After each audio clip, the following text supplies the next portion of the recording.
Sa panibagong yugto na hatid sa inyo ng aking munting paglalakbay, ay aking pupuntahan ang mga popularang pasyalan dito sa Southern Leyte, kung saan ay aking masasaksihan ang ganda ng kalikasan mula sa bughaw na dagat hanggang sa luntiang mga kabundukan. Mga tanawing nagbibigay kapanatagan at mga tagpong tunay na kahanga-hanga sa ating paningin na nagbibigay libang at nakakatanggal ng umay sa ating mga pagod o stress dahil sa connection sa kalikasan. Kaya halina, muli ninyo akong samahan sa aking pagkikipagsapalaran, pamamasyal at paglalakbay. Dito lamang yan sa Kapwa Moto TV.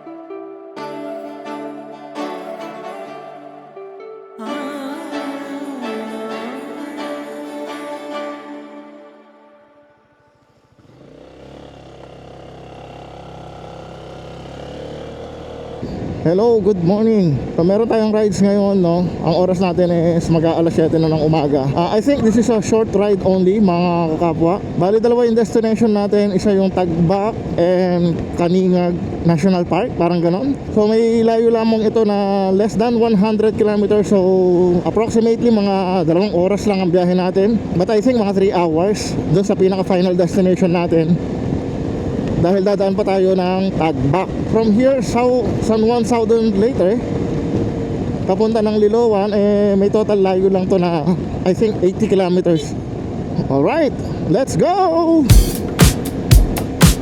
Sarap magbiyahe talaga dito sa probinsya. Luwag talaga, oh. Buti na lang maganda yung panahon ngayon, no? Kahapon kasi medyo maulan-ulan eh. Salamat po, Lord, sa magandang araw.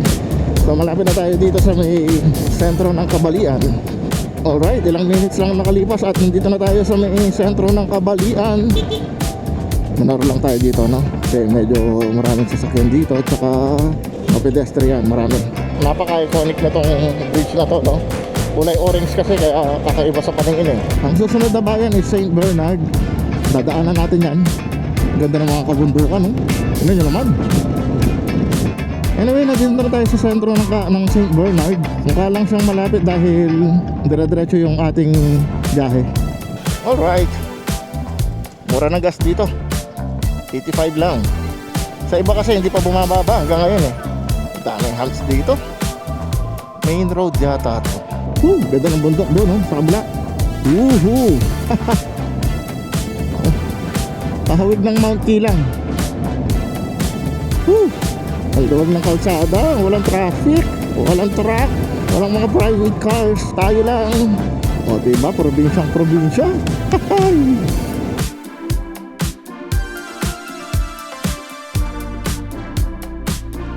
Guys, puro bundok na ata itong dinadaanan natin. Tapos dito sa may kaliwang side, dagat naman. Bundok, dagat.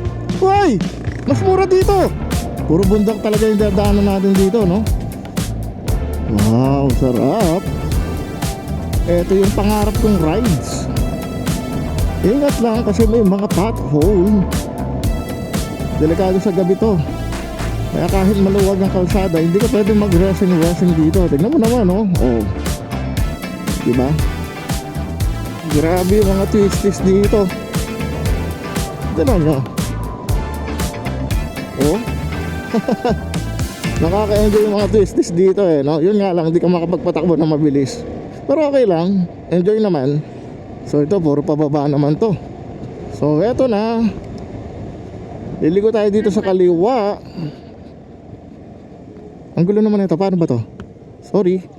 Uy, mas mura dito, oh. 78 lang. Alright, dito na tayo sa tulay ng Liloan.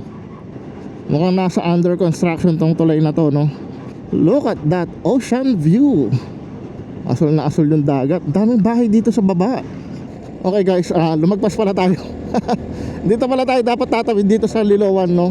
So nandito lang pala yung Tagbak or Tagbak Park bago tumawid dito ng Liloan. Saan ba banda rito? Ito na yata. Tingnan natin to. So may bayad yata. Tingnan natin kung magkano. Oo, Tagbak Marine Park. Okay, you know.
So mga kapwa, hanggang doon na lang pala siya, sarado na siya. Sabi ni kuya nung nakausap natin is mga cottage daw yun, so pwede kayo mag-picnic.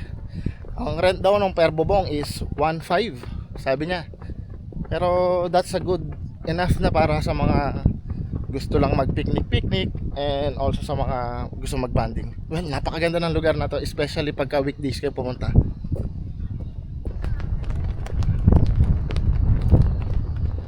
So mga kapwa, may mga water activities din pala sila dito. Tapos may kayak din, ayun no, yung banda doon.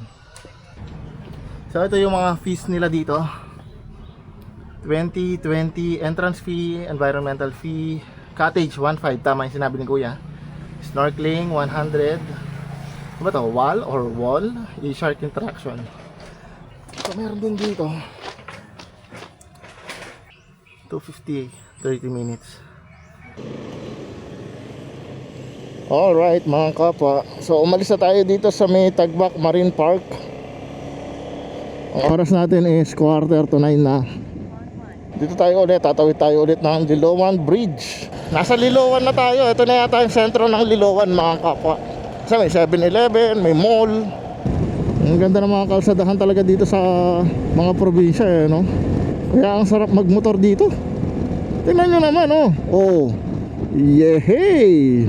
Hahay, kaliwat kanan yung mga bundok grabe, ang gaganda. Welcome Barangay Sudmon, tapos Municipality of San Francisco. So nandito na tayo sa Municipality of San Francisco. Guys, tignan nyo yung kalsada, ang ganda, dire-diretso tapos paalon.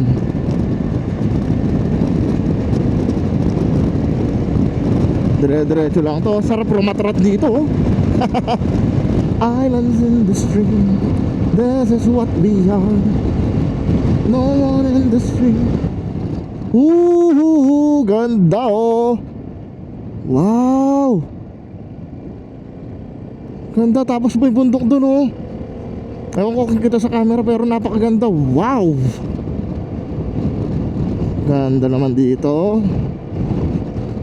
What a view. Sulit na sulit yung mga rides natin dito sa Southern Leyte guys. Ayan, solo talaga natin yung kalsada.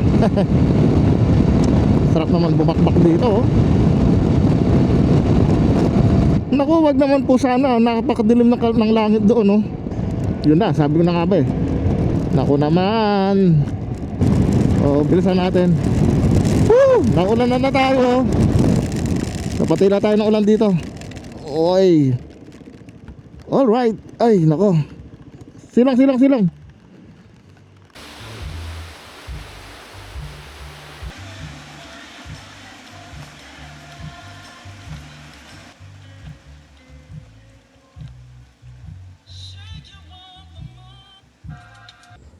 So, alis na tayo mga kapa. Madali din tayo ng mga 15 minutes or to 20 minutes. So, ngayon, bakbak na tayo ulit. Yun, maliwanag na ang langit. Asang basa ang kalsada. Wala mang 1 kilometro buhat dun, tumigil tayo dun sa may hinintuan natin tuyo ang kalsada dito, hindi naman umulan. Grabe, init dito. Kanina, lakas ng ulan. Mukhang ito na yung paakyat ng paakyat mga kapwa Ramdam ko yung dito, paakyat dito, napakatarik. Katarik talaga, pababa.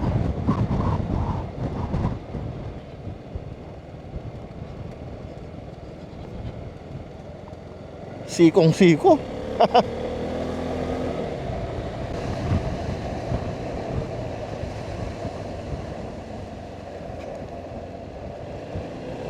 Yung kalsada dito parang kalsada ng Baler Kasiguran Road.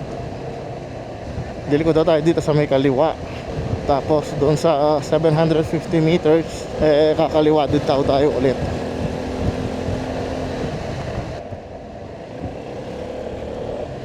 Ay, yun pala yun. Sorry.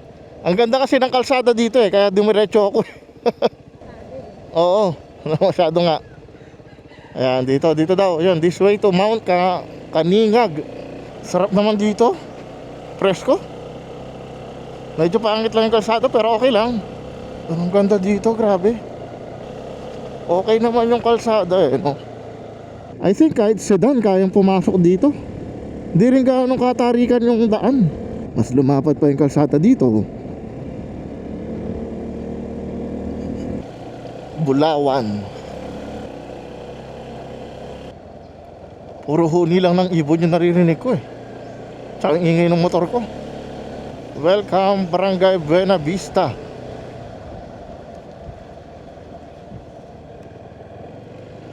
Ito yata Mount Kaningag. So yun guys, no, 10 pesos tas maglalag kayo doon. 10 pesos na environmental fee. So ito yun. Pagkatapos magbayad, dito na tayo.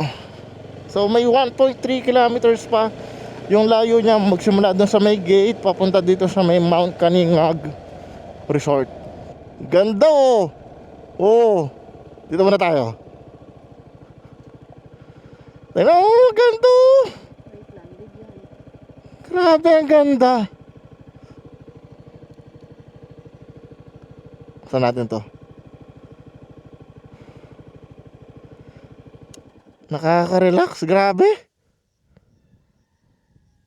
Oh, pag pinatay mo yung makina, wala kang maririnig. Tingnan nyo naman mga kapwa. Malapit na tayo mga kapwa, no? Kalahating kilometro na lang. Kaso pagdating natin dun, napakainit yan. Ito na yata, oh. So ito na nga. Ito na.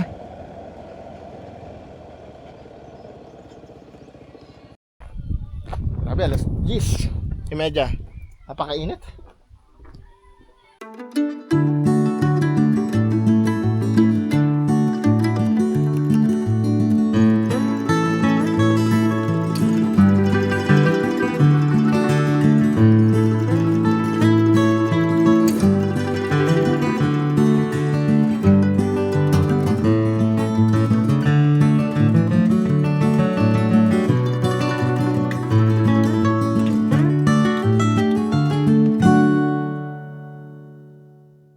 Grabe ang init, 11 AM na. Pero parang alas 2 na ng tanghali eh. Kaya halos pinaliparan ko na lang siya ng drone kasi nakakatamad lumakad eh.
Parang ano ka, nasa Pacific View Deck.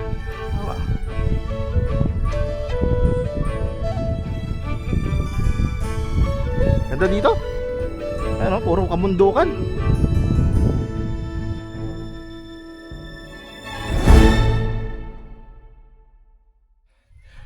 Anyway, if you made this part, thank you so much for watching. And if you like this video, please give it a thumbs up. And please consider subscribing here at Kapwa Moto TV.